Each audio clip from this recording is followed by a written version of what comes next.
There are two things I believed without question my entire life. 1. My son married a good woman. 2. My grandchildren were safe. I was wrong about both.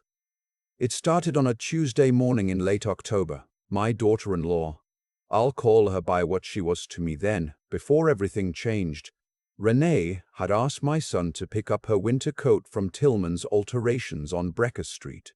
My son, Cody, called me that morning while I was having my second cup of coffee. "Dad, any chance you're heading downtown today? I've got a site inspection out in Fairfield that's going to eat my whole afternoon." Cody manages a construction crew. Long days, early starts. I'm retired, 64 years old, nothing but time and a truck. I told him I'd handle it. Tillman's is a small shop, been on that block for 30 years. Herb Tillman runs it with his wife. The kind of place that still uses paper tickets and knows your name. I walked in around 10:30, handed over the claim stub, and made small talk while Herb disappeared into the back. He was gone longer than I expected. When he came back, he wasn't carrying the coat. He set it on the counter, still on the hanger, but he kept one hand on it. His expression was different.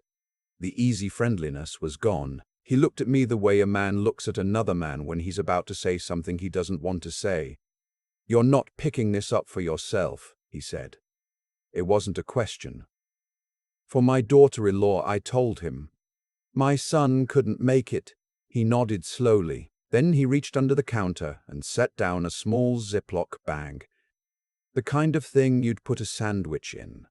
Inside it was a folded piece of paper and what looked like 2 prepaid phone cards, the kind you buy at a gas station with cash. "Found these in the inside breast pocket when we were inspecting the lining," Herb said.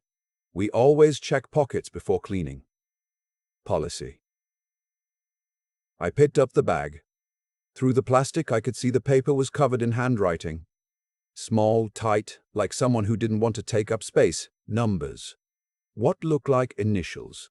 And one phrase I could read clearly through the bag without even opening it. "Delivery confirmed. 2 units. Ages 4 and 6. The floor didn't move, but I felt like it did. "I almost didn't say anything," Herb said quietly. "Figured it was none of my business, but I've been doing this 30 years and I've never seen anything like that. 2 units. That's not how people talk about luggage." I thanked him. I don't remember what I said exactly. I walked to my truck and sat there for a long time. My grandchildren are 4 and 6 years old. My grandson Eli had just started kindergarten. My granddaughter Harper still slept with a stuffed elephant named Biscuit. I'd taken them to the park the previous Sunday. Harper had gotten grass stains on her knees and laughed so hard she fell down. I sat in that truck for 20 minutes before I could make myself think straight. I called Cody. Voicemail. He was already on site. No signal in those warehouses out in Fairfield. I left a message that said, "Only call me as soon as you get this, it's important."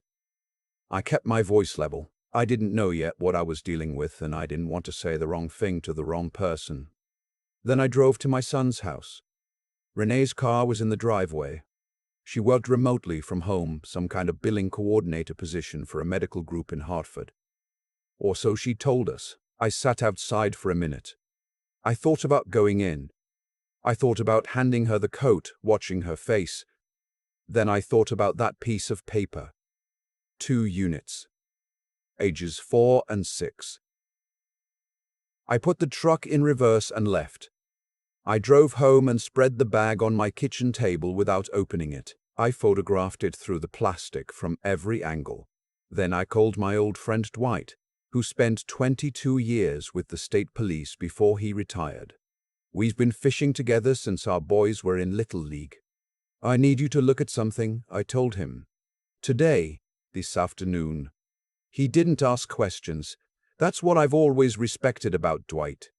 He was at my house by 1 o'clock. He sat at my kitchen table and looked at the photographs I'd taken, then at the bag itself. He turned it over slowly. He didn't open it either. His face did something I didn't have a name for. "Where are the kids right now?" he asked. "School. Both of them. School ends at 3.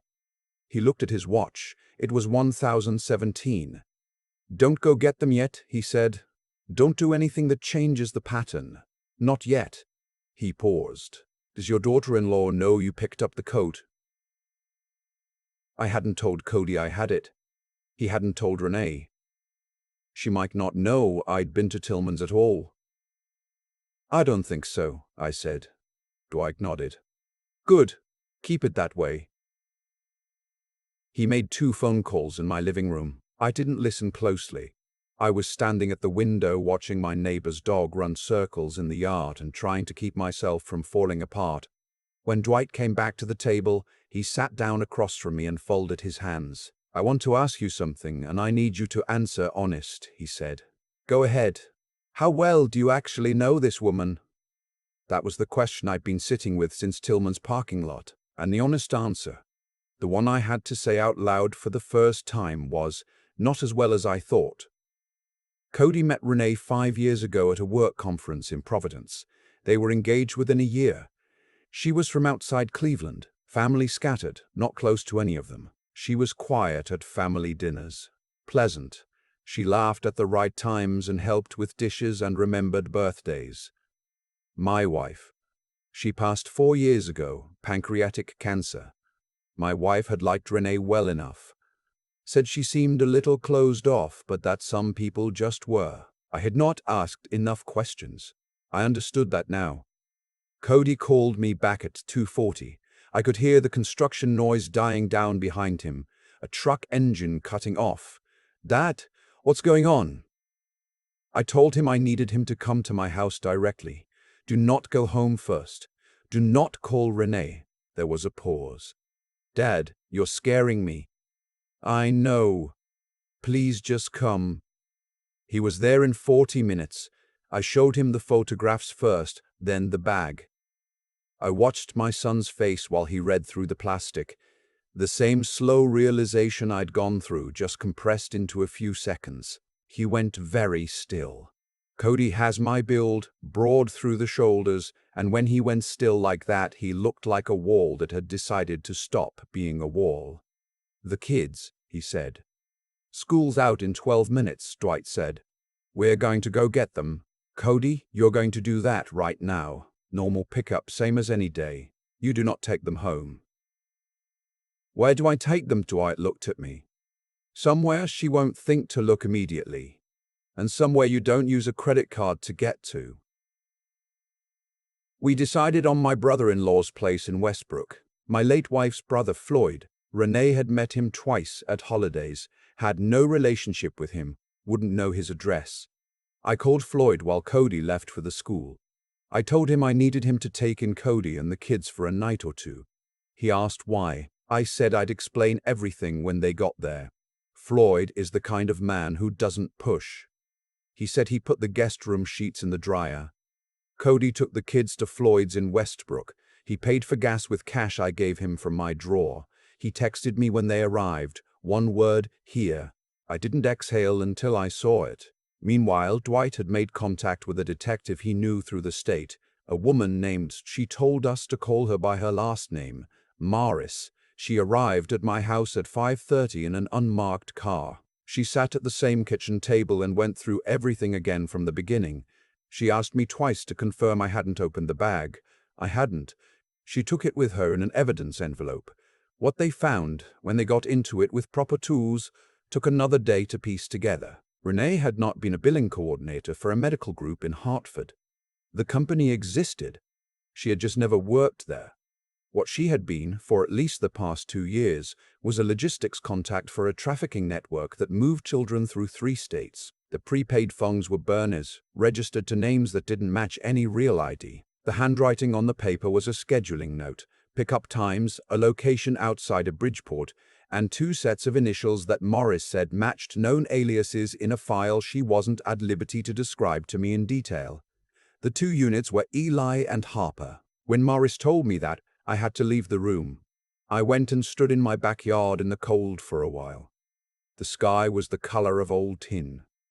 I thought about Harper's stuffed elephant. I thought about Eli losing his first tooth in September and the gap-toothed grin he'd given me when I picked him up from school that day. I don't have words for what I felt standing in that yard. I've looked for them since. I don't have them. Renee was picked up the following morning. Cody wasn't home. He was still at Floyd's with the kids. She was arrested at the kitchen table, coffee in hand, apparently waiting for a phone call that wasn't coming. She did not look surprised, Morris told me later. That detail has stayed with me. She did not look surprised. In the weeks that followed, the investigation expanded. 2 other individuals were arrested in Bridgeport. A third was picked up in Waterbury. Morris couldn't tell us everything. Active case, she said, but she told us enough. What Renee had done was gather information over time, children's schedules, school routines, which parent picked them up and when. She had been building a case file on her own kids for the better part of a year. Cody had to hear that sitting in Floyd's kitchen at the table that smelled like coffee and old wood. He stared at the wall for a long time when Morris finished talking. Then he said, quietly, "She asked me last spring if I wanted to change Eli's pickup time. Said she thought the afternoon traffic was too much. He was trying to set a pattern," Morris said. "Predictability, so the pickup would go smoothly." Cody didn't say anything else for a long time. At sentencing, Renee received 23 years. The federal charges, child trafficking conspiracy, 2 counts, carried mandatory minimums that the judge was not willing to go below. Her attorney argued she had been coerced by people above her in the network.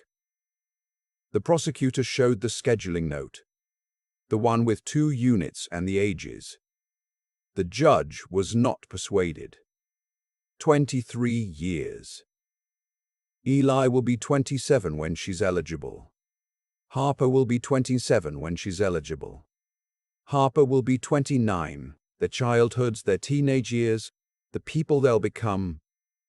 She won't see any of it from outside a federal facility. I won't say that's enough. I don't know if anything is enough, but I'll say it's real, and it's documented, and there were no deals that let her walk out of that courtroom feeling like she'd gotten away with something. Cody has primary custody. He moved back closer to me. 10 minutes now instead of 40. The kids are in therapy, as is Cody. Harper still sleeps with Biscuit the elephant. She asked once, about 6 weeks after everything, where her mom went. Cody told her gently that her mom had to go away for a long time because she'd hurt people. Harper looked at him for a moment and then asked if they could have macaroni for dinner. Children are resilient in ways that break your heart. Eli asked me last month, while we were raking leaves in my backyard, if I was glad I went to pick up the coat that day. He's 5. He knows more than he should, less than he thinks he does. I told him yes, I was very glad. He thought about that. Then he said, "Grandpa, did you know something was wrong?" I told him the truth. I said no, I didn't know. I just showed up. He went back to raking. Small arms working a big pile of leaves. The sky was that clear blue you only get in Connecticut in November. The kind that looks like it goes up forever. I have thought, many times since October, about what would have happened if Cody's schedule had been different that day, if his inspection had been in the morning instead of the afternoon. If he'd picked up the coat himself, stuffed it in the back seat without stopping, and Renee had retrieved the bag before anyone saw it. I try not to follow that thought too far. What I know is this. I was in the right place because my son needed a favor, and I had nowhere better to be. Herb Tillman spent 30 years doing an honest job with enough care to notice something wrong, and was brave enough to say so to a stranger. A retired state trooper answered his phone on the first ring. And 2 children, my children's children, the most important people in my world, came home safe. I am not a man who talks about faith much. I was raised in a church, but I'd spent most of my adult life in the back pew, half listening, telling myself I'd think about it more when I had time. I have a lot of time now, and I'll tell you honestly, standing in that backyard in October, watching my breath in the cold air, I felt something I don't have a better word for than protected. Not me. Them. I don't know what to call it. I know what it felt like. It felt like it was supposed to happen the way it happened. There are people in this world who see children as something to be moved, traded, scheduled. They are out there, in neighborhoods that look like yours, in houses that look fine from the street. The people who stop them are not always police. Sometimes they are dry cleaners who check pockets. Sometimes they are retired men with a truck and a free Tuesday. Pay attention. That's all I'm saying.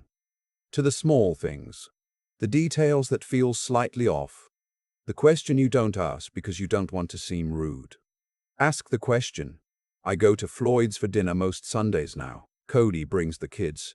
Harper has started calling Floyd Uncle Floydy, which he pretends to hate and clearly loves.